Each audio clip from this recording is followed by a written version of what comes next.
누가복음 강의 23번째 시간입니다. 오늘 누가복음 7장 18절로 35절의 말씀, 좀 길지만 이 말씀 가지고 예수님 누구세요? 라고 하는 제목으로 말씀 나눕니다. 우리들에게는 이 고정관념이라는 게 있죠. 고정관념이라는 게 참 무섭습니다.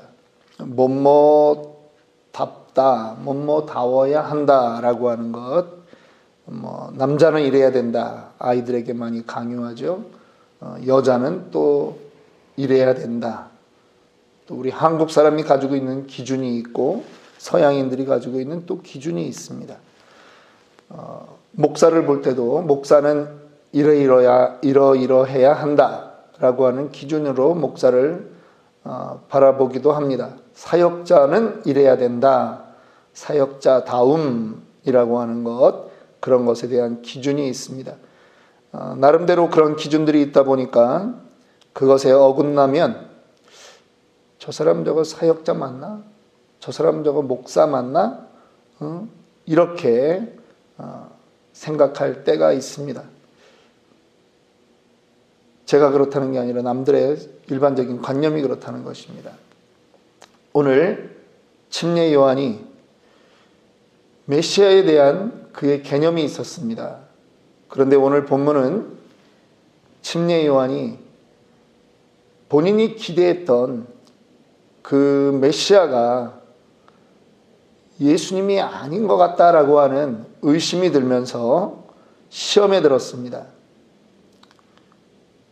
침례 요한이 제자들을 통해서 감옥에서 계속 예수님이 하는 일들을 듣습니다. 그리고 나서 침례 요한이 제자 둘을 불러서 예수님에게 보냅니다. 질문을 하는 것입니다. 오실 그이가 당신이오니까 우리가 다른 일을 기다리오이까? 지금 이게 무슨 말입니까? 당신은 얘기를 들어보니까 메시아 같지 않다라고 하는 것입니다. 메시아라면 이러해야 되지 않겠느냐 하는 그러한 말이죠. 그런데 뒷말은 생략하고 지금 당신은 메시아인 것 같지 않다라고 하는 의구심을 가지고 말하는 것입니다. 제자들을 통해서 침례 요한이 들었던 예수님의 행동이 이상했다라고 하는 것이죠. 다르게 생각해 보면 지금 침례 요한은 헤롯 안티파스의 그 불륜에 관한 문제를 적나라하게 지적하다가 감옥에 갇혔습니다.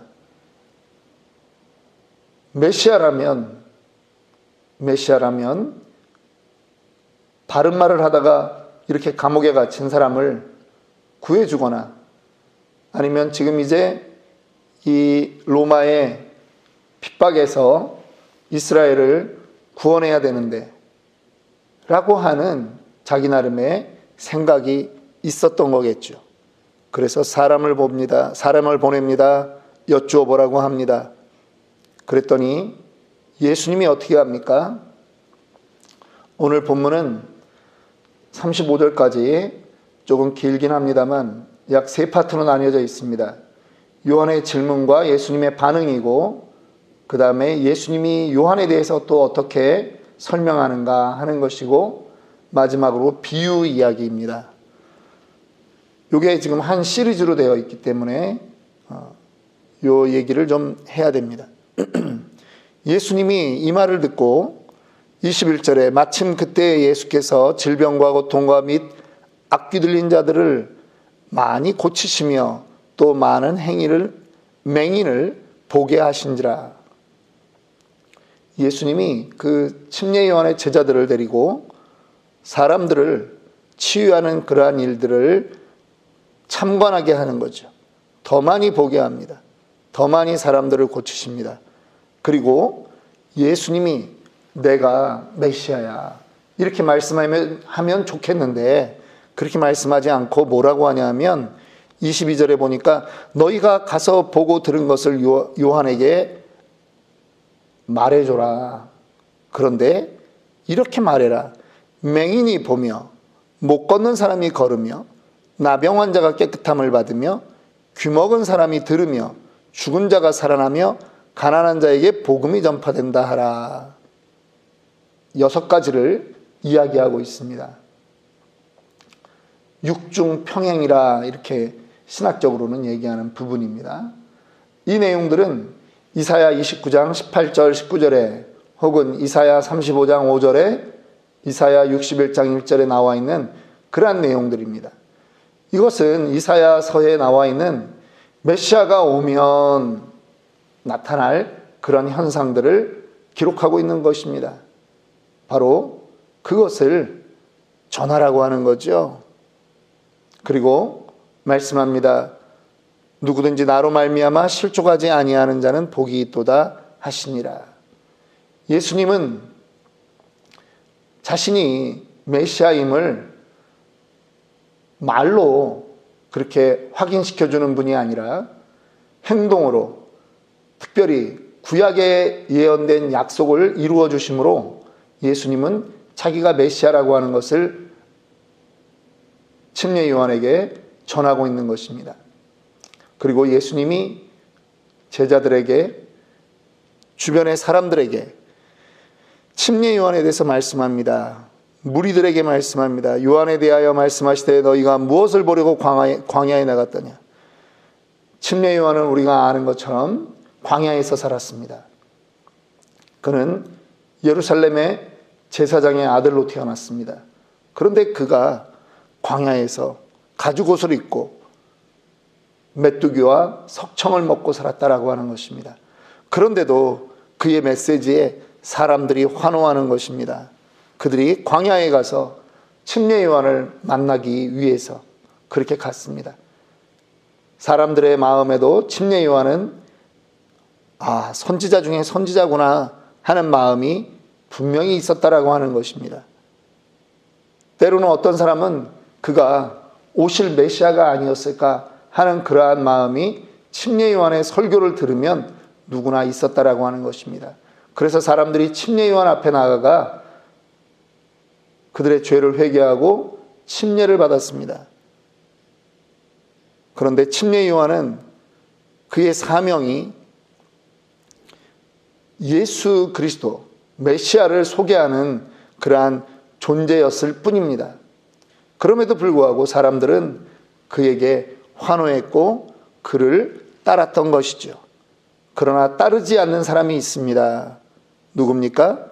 30절에 보니까 바리새인과 율법 교사들은 그의 침례를 받지 아니하므로 그들 자신을 위한 하나님의 뜻을 저버리니라.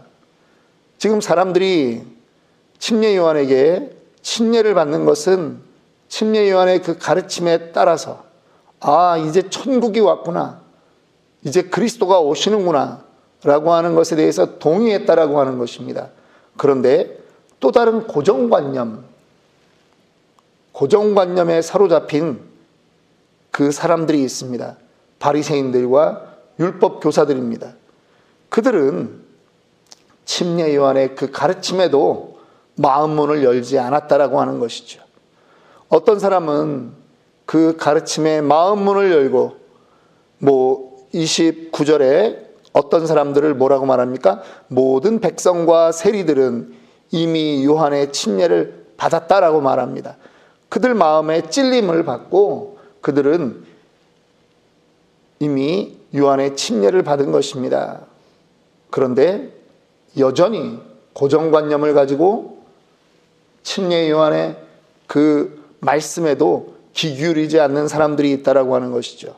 자기네들이 옳다라고 말하는 사람들이 있는 거죠. 바리새인들입니다. 율법 교사들입니다. 이제 주님은 그들을 향해서 비유를 말씀합니다. 그런데 오늘 이 31절부터 35절에 나와 있는 비유는 사람들이 해석을 조금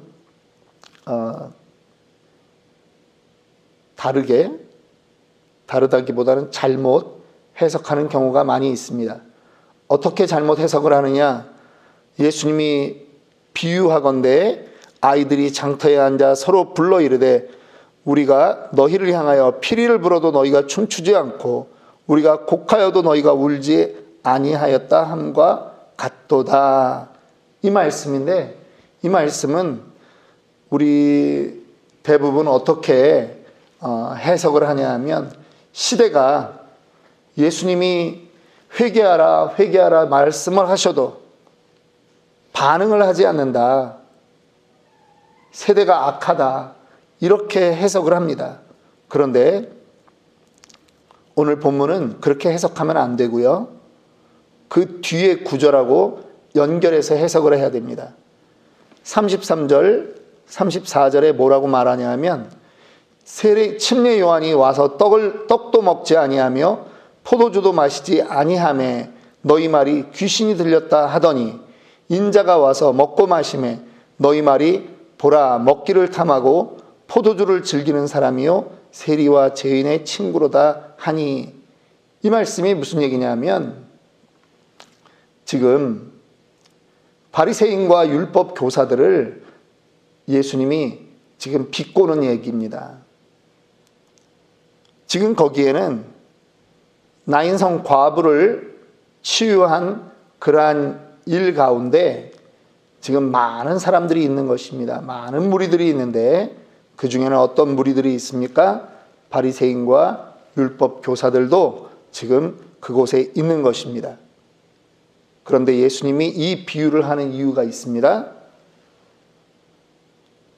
사람들이 이 시대가 반응을 하지 않는다, 말씀에 반응하지 않는다, 그런 얘기를 하려고 하는 게 아니라, 침례 요한이 옳은 말을 하면서 어떤 사람들은 그의 말씀에 순종하고 회개하고 침례를 받았습니다.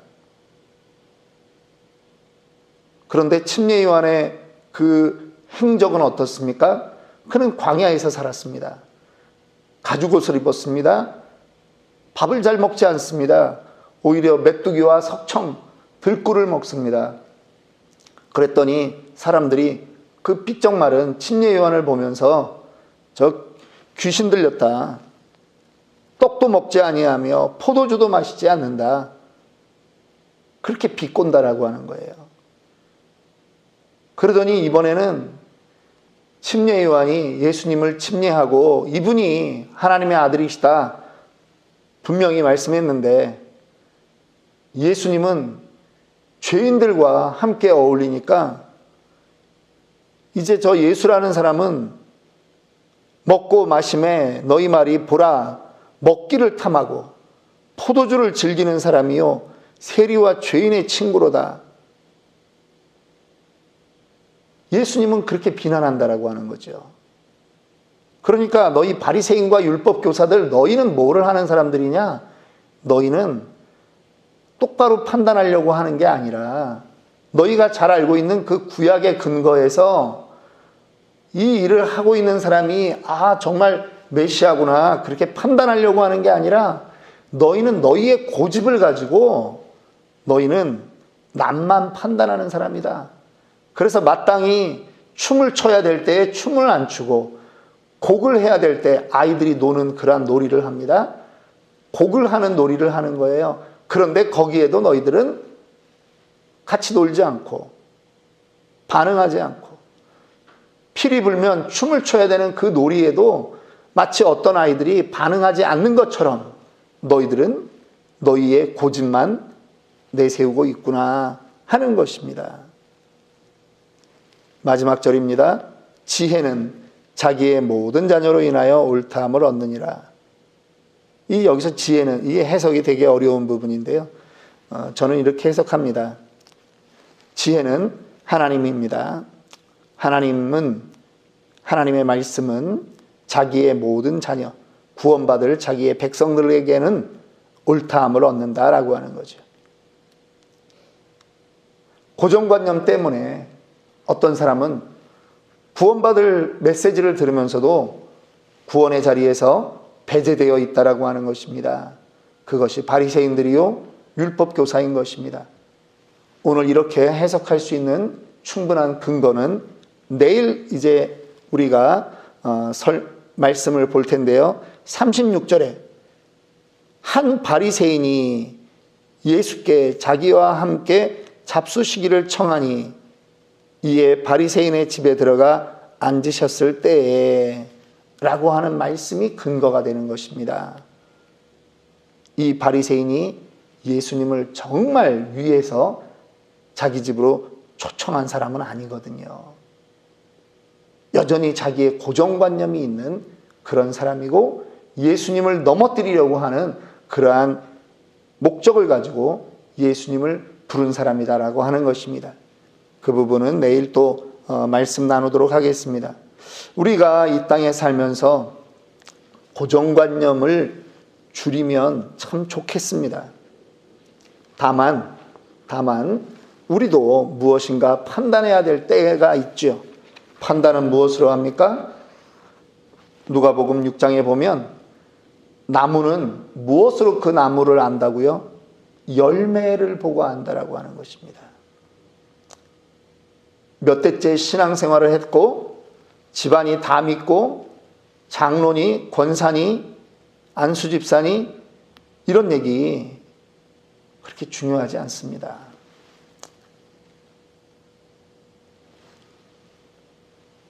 더 중요한 것은 뭐냐 하면 그에게 어떤 열매가 있느냐라고 하는 것입니다. 바리새인들은 존경받는 사람들이었습니다. 그런데 예수님에게는 그들은 아무 의미가 없는 것입니다. 왜? 자기의 고정관념을 가지고 내려놓지 않으니까, 변하려고 하지 않으니까. 저는 오늘 여러분들의 삶에 열매가 무엇인지 묻고 싶습니다. 열매로 여러분들의 신앙이 판단되어야 합니다. 여러분들이 남들을 섬겨주는 그 열심과 열매가 있는지, 주님도 그 열매에 동의하시는지, 그것이 오늘 우리에게 고민이 되고 그것이 우리에게 오늘을 살아가는 그러한 숙제가 되기를 원합니다. 열매로 여러분들이 그동안 예수 믿고 어떻게 살아왔는지 증거되기를 원합니다. 기도하겠습니다.